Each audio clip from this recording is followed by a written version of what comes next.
Hey there, my name is Vikram Diol, and today I wanted to talk to you about the words that we use and the power that the words that we use have. So, there's a book called Think and Grow Rich by Napoleon Hill. And what he says in the book is that you have to think it into existence.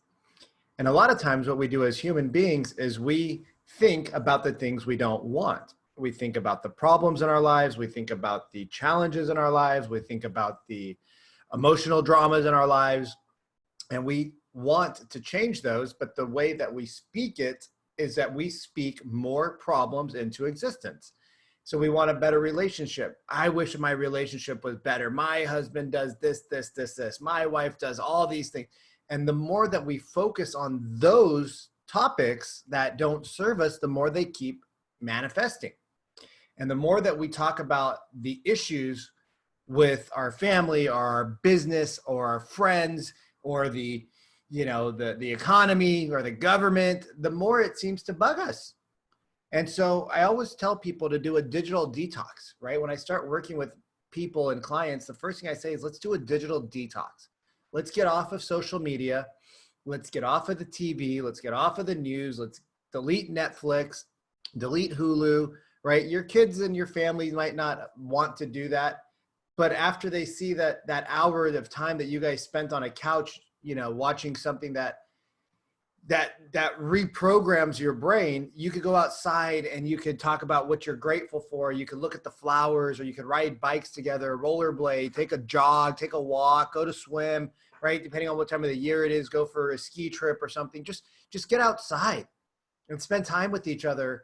Or you could have a dinner with the TV off and you can ask, hey, what were you grateful for today? Right? If you teach each other to think in a way of gratitude, it just changes your whole attitude. So why do I talk about this today? Today I talk about it because unfortunately, or fortunately, I think it's fortunate, because if I didn't have to go through this, I wouldn't have the ability to express what I'm saying now. And I feel this is very powerful. I feel that growing up in an Indian household where there's an ultimate authority and it's a parent, and you have to follow everything they say, is fine until it's not. It works until it doesn't. It works until the people revolt because they're tired of being squashed down, right? They're tired of having no opinion. They're tired of having their voice not heard. And in my journey that I've gone through over the last, 5 or 6 years, starting with my divorce, these are all eye openers. And people say, gosh, you've been through so much. I feel sorry for you. I say, gosh, I just went through what I was. I was just ready for it. So the universe was giving it to me. I didn't choose it. It chose me because I needed it. Right? Do you see the difference? One side I can say, God, it sucked. I went through a divorce. We just bought a house and we renovated it, and it, blah, blah, blah. All this money went down the drain, and all my stuff and all this crud and da-da. No, not at all. Right? I went through that point where I was blaming her and I was angry at her, and, they did this to me and they were like this and they, no, that's just what we were. Right? And I was a part of it as much as she was. So my language turned from being disempowered to empowered, right? My language changed from being disempowered to empowered. What do I mean by that? Well, you go from being disempowered because if you're a victim, you're disempowered. You're giving your power to somebody else, right? Oh my gosh, and this comes back to language. Oh my gosh, I was driving to work today and my car blew up. Oh, all this bad stuff always happens to me. No, not at all. What is the good? Right? What's the good? Maybe somebody pulled over and helped you push your car off the street. So you could say, oh my gosh, what an amazing day I had. I was driving down the street, my car broke down, which, it is what it is. It's a bummer because I don't want to go and fix it. I don't want to spend the time, or maybe I didn't have the money at the time, but you'll find the money. I promise you, you always do. And you say, but you know what was really amazing? This amazing human soul stopped while everybody just drove by me, they stopped and they parked their car and they said, do you need help? And I said, yeah. They said, okay, well, you steer, I'll push. You're like, what? You're going to do the hard work and let me do the easy work? Okay, sure. And you steer the car into a parking lot and you park it, and they say, hey, you know, do you need anything else? And you say, no, I'm so appreciative that you stopped. Thank you. The words we use to ourselves are so important. Your subconscious mind processes data at 40 million bits of data a second. That means everything you put into it, it's processing.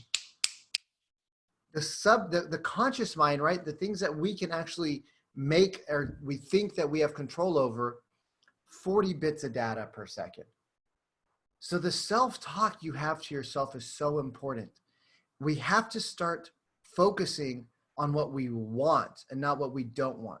And I know it's hard, and I know it takes effort, and I know it's constant programming, and I know there's triggers out there that the minute you're around that person, or the minute that you have to deal with the manager, or the minute you have to deal with the crisis at work, you just want to throw in the towel and it's not worth it. No, I don't want to do that. Screw it. I'd rather just not go in.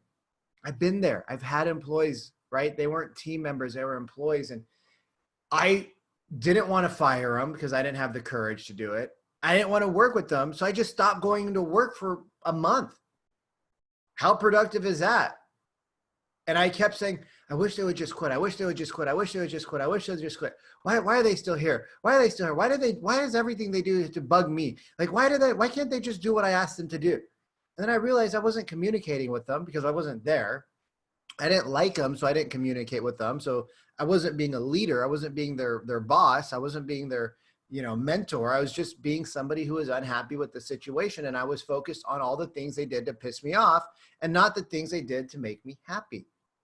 Now, they might have still been out the door, even if they made me super happy. I would have been better, though. You see, I would have had the power instead of giving it to them. If I would have taken the responsibility, I hired them. I wasn't a good leader to them. I didn't train them enough. I didn't vet them enough. I didn't fire them quick enough. All of that comes back to me. And then I say, oh, okay, well, what do I want to do to change it? Okay, well, today I'm going to bring them into the office. I'm going to say, here's how I'm feeling. These are the things I need done. If this works for you, let's go. If it doesn't, that's okay. Let's part today. Let's just part ways today. And I will be a reference for you, and we'll work for it, and we'll go forward. Or if you want to stay, here's what I need. And if you can provide that, great. If you feel like it's too much, that's okay too. I just need this, and that's it. And you don't have to explain yourself. It's just what you need.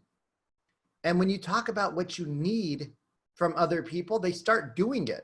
It's amazing how quickly manifestation works. It's like, oh my God, I talked about it and it happened. So I challenge you over the next few days, right? 7 days, 14 days, 21 days, 28 days, 35 days.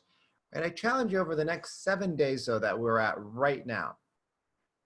I challenge you to go out and just be conscious of your thoughts. And when your thoughts are negative and non-serving, and sometimes you need negative thoughts, okay? So sometimes you need that negative thought because that's going to jar the thought process, and that's going to make you sometimes angry, or it's going to make you have to think about something a little bit differently. But for the next 7 days, I challenge you to really be conscious about the inner self-talk and the outer self-talk, right? What are you saying inside of the head that's not serving you? And what are you saying out of the mouth that's not serving you? Do you find yourself saying, when somebody asks you to help, do you find yourself saying, I don't have the time? Do you find yourself saying, I don't have the money? We don't have the customers. We don't have the revenue. We're not a big company. We're just a mom and pop. We're too small for that. We don't this, we don't that.